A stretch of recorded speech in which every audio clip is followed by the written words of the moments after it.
இன்றைக்கி நம்ம எங்கே வந்திருக்கோம் அப்படின்னா, கரிமலையில் இருக்கிற ஆறுபடை முருகன் தியானபீடம் அங்கே தாங்க வந்திருக்கோம். இந்த தலம் எங்கே இருக்குன்னா, சோளிங்கர் டு சித்தூர் ரோட்டில் திருவள்ளூர் மாவட்டத்தில் இருக்குது. இது ராணிப்பேட்டையிலேருந்து 30 கிலோமீட்டர் தொலைவில் அமைஞ்சிருக்கு. இந்த கோயிலில் நம்ம ஆறுபடை முருகரையும் ஒரே இடத்துல தரிசனம் பண்ண போகிறோம். ஃபஸ்ட்டு மூலவராக இந்த தலத்தில் இருக்கிறது கரிமலை சண்முகர்.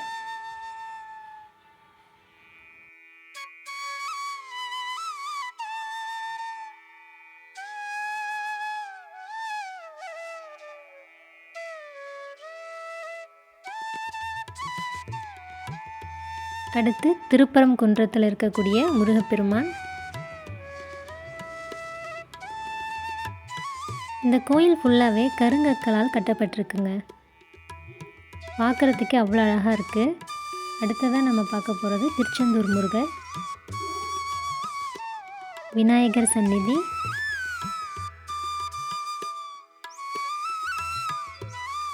பழனிமலை ஆண்டவர்,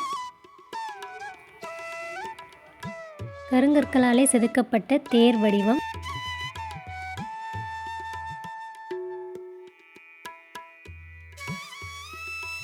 அடுத்தது சுவாமிமலை முருகர்,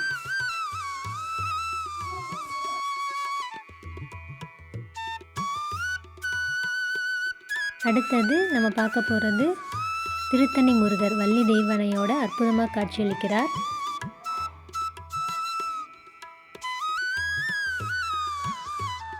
அடுத்து பழமுதிர்ச்சோலை. இப்போ நம்ம ஆறுபடை முருகரையும் தரிசனம் பண்ணியாச்சு. நம்ம பார்க்க போகிறது பாதாள சிவலிங்கம்.